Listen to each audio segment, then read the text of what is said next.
മമ്മൂട്ടിയെ സംബന്ധിച്ച് അദ്ദേഹത്തിന്റെ കരിയറിൽ എക്കാലവും അദ്ദേഹത്തിലെ നടനെ തൃപ്തിപ്പെടുത്താൻ അദ്ദേഹം സിനിമകൾ ചെയ്തിട്ടുണ്ട്. എല്ലായ്പ്പോഴും പെർഫോമൻസ് ഡിമാൻഡ് ചെയ്യുന്ന സിനിമകൾ തിരഞ്ഞെടുക്കാൻ മമ്മൂട്ടിക്ക് ഒരു പ്രത്യേക താല്പര്യവുമാണ്. അതിന്റെയൊക്കെ റിസൾട്ടായിട്ട് തന്നെയാണ് അദ്ദേഹത്തിൽ നിന്ന് പലപ്പോഴും വളരെ ഗംഭീര പ്രകടനങ്ങളുള്ള സിനിമകൾ വരാറുണ്ട്. അപ്പൊ ഈ ഒരു കാലഘട്ടം എടുത്താൽ പോലും മമ്മൂട്ടി തന്നെയാണ് മലയാളത്തിൽ ഏറ്റവും ഞെട്ടിക്കുന്ന സിനിമകൾ ചെയ്തിട്ടുള്ള നടൻ. ബോക്സ് ഓഫീസിൽ അദ്ദേഹത്തിന്റെ പല സിനിമകളും പരാജയപ്പെടുകയും പഴയതുപോലെ അദ്ദേഹത്തിന് ശോഭിക്കാൻ കഴിയുകയൊന്നും ചെയ്യുന്നില്ല. എന്നാൽ പോലും ഒരു നടൻ എന്നുള്ള നിലയ്ക്ക് പെർഫോം ചെയ്ത് കയ്യടി നേടാൻ മമ്മൂട്ടിയെ കഴിഞ്ഞ മലയാള സിനിമയിൽ ഇന്ന് ആരെങ്കിലും ഒക്കെ ഉള്ളൂ. പഴയതിനേക്കാൾ ഗംഭീരമായി അദ്ദേഹം പെർഫോം ചെയ്യുന്നു, പഴയതിനേക്കാൾ മികച്ച രീതിയിൽ അദ്ദേഹം കഥാപാത്രങ്ങളെ സെലക്ട് ചെയ്യുന്നു എന്നൊക്കെ ഉള്ളത് എല്ലാവരും അംഗീകരിക്കുന്ന കാര്യമാണ്.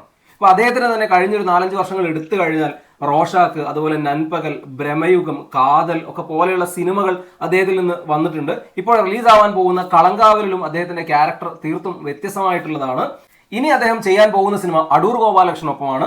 വിധേയന് ശേഷമാണ് അവർ വീണ്ടും ഒന്നിക്കുന്നത്. മലയാള സിനിമയുടെ ചരിത്രത്തിലെ തന്നെ ഏറ്റവും മികച്ച സിനിമകൾ നൽകിയിട്ടുള്ള സംവിധായകനും നടനുമാണ് മമ്മൂക്കയും അടൂർ ഗോപാലകൃഷ്ണനും. മമ്മൂക്കയെ സംബന്ധിച്ച് അദ്ദേഹത്തിന് അംഗീകാരങ്ങൾ നേടിക്കൊടുത്ത മതിലുകളും വിധേയനും ഒക്കെ സംവിധാനം ചെയ്തതും അടൂരായിരുന്നു. അടൂരിന്റെ കൂടെ വീണ്ടും മമ്മൂട്ടി ഒരു സിനിമ ചെയ്യുന്നു എന്നുള്ളത് വലിയ പ്രതീക്ഷയാണ്. ബോക്സ് ഓഫീസ് വിജയങ്ങൾക്കപ്പുറം ഒരു നടനെന്ന രീതിയിൽ തനിക്ക് എന്തെങ്കിലുമൊക്കെ ചെയ്യാനുള്ള സിനിമയായിരിക്കും അടൂരിനൊപ്പം എന്നുള്ളത് ഒരു സംശയവുമില്ലാത്ത കാര്യമാണ്. അത്തരം സിനിമകൾ മമ്മൂട്ടി തിരഞ്ഞെടുക്കുന്നു എന്നുള്ളത് വലിയ സന്തോഷം നൽകുന്ന കാര്യവുമാണ്. ഇത്തവണ അടൂർ ഗോപാലകൃഷ്ണനൊപ്പമുള്ള സിനിമ നിർമ്മിക്കുന്നതും മമ്മൂട്ടി തന്നെയാണ്. അടൂർ ഗോപാലകൃഷ്ണനെ സംബന്ധിച്ച് അദ്ദേഹം ഇപ്പോൾ വളരെ കാലങ്ങളെടുത്താണ് സിനിമകൾ സംവിധാനം ചെയ്യാറുള്ളത്. മുൻപ് പിന്നെയും എന്നൊരു ചിത്രം ദിലീപും കാവ്യയും ഒരുമിച്ച് അദ്ദേഹം ചെയ്തിരുന്നു. പക്ഷെ ആ സിനിമ ഒരു തരത്തിലും ശ്രദ്ധിക്കപ്പെട്ടിരുന്നില്ല. ഇപ്പോൾ മമ്മൂട്ടിയുമായി ഒരു സിനിമ ചെയ്യുന്നു എന്നുള്ള ഔദ്യോഗിക വിവരം അദ്ദേഹം തന്നെ പുറത്തുവിട്ടിട്ടുണ്ട്. അതാരാണ് നിർമ്മിക്കുന്നതെന്നും ഒക്കെയുള്ള കാര്യങ്ങൾ അദ്ദേഹം പറഞ്ഞിട്ടുണ്ട്.